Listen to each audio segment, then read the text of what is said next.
কেউ কথা রাখেনি। সুনীল গঙ্গোপাধ্যায়। কেউ কথা রাখেনি। ৩৩ বছর কাটলো, কেউ কথা রাখেনি। ছেলেবেলায় এক বষ্টমী তার আগমনী গান হঠাৎ থামিয়ে বলেছিল, শুক্লা দ্বাদশীর দিন অন্তরাটুকু শুনিয়ে যাবে।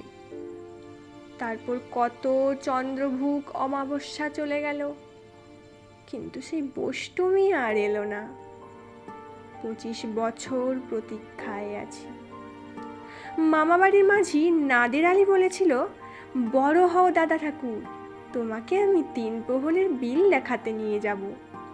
সেখানে পদ্ম ফুলের মাথায় সাপ আর ভ্রমর খেলা করে। নাদের আলী, আমি আর কত বড় হব? আমার মাথায় ঘরের ছাদ ফুঁড়ে আকাশ স্পর্শ করলে তারপর তুমি আমায় ৩ প্রহরের বিল দেখাবে? একটাও রয়্যাল গুলি কিনতে পারিনি কখনো।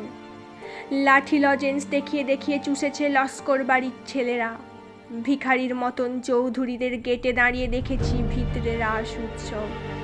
অবিরল রঙের ধারার মধ্যে সুবর্ণ কঙ্কন পরা ফর্সা রমণীরা কত রকম আমোদে হেসেছে। আমার দিকে তারা ফিরেও চায়নি। বাবা আমার কাঁধ ছুঁয়ে বলেছিলেন, দেখিস একদিন আমরাও। বাবা এখন অন্ধ। আমাদের দেখা হয়নি কিছু। সেই রয়্যাল গুলি, সেই লাঠি লজেন্স, সেই রাস উৎসব আমায় কেউ ফিরিয়ে দেবে না।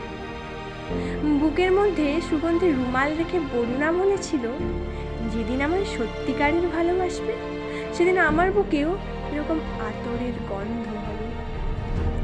ভালোবাসার জন্য আমি হাতের মুঠোয় প্রাণ নিয়েছি। দুরন্ত ষাঁড়ের চোখে বেঁধেছি লাল কাপড়, বিশ্ব সংসার তন্ন তন্ন করে খুঁজে এনেছি ১০৮টা নীলপদ্ম। তবু কথা রাখেনি বরুণা। এখন তার বুকে শুধু মাংসের গন্ধ। এখনো সে যে কোনো নারী।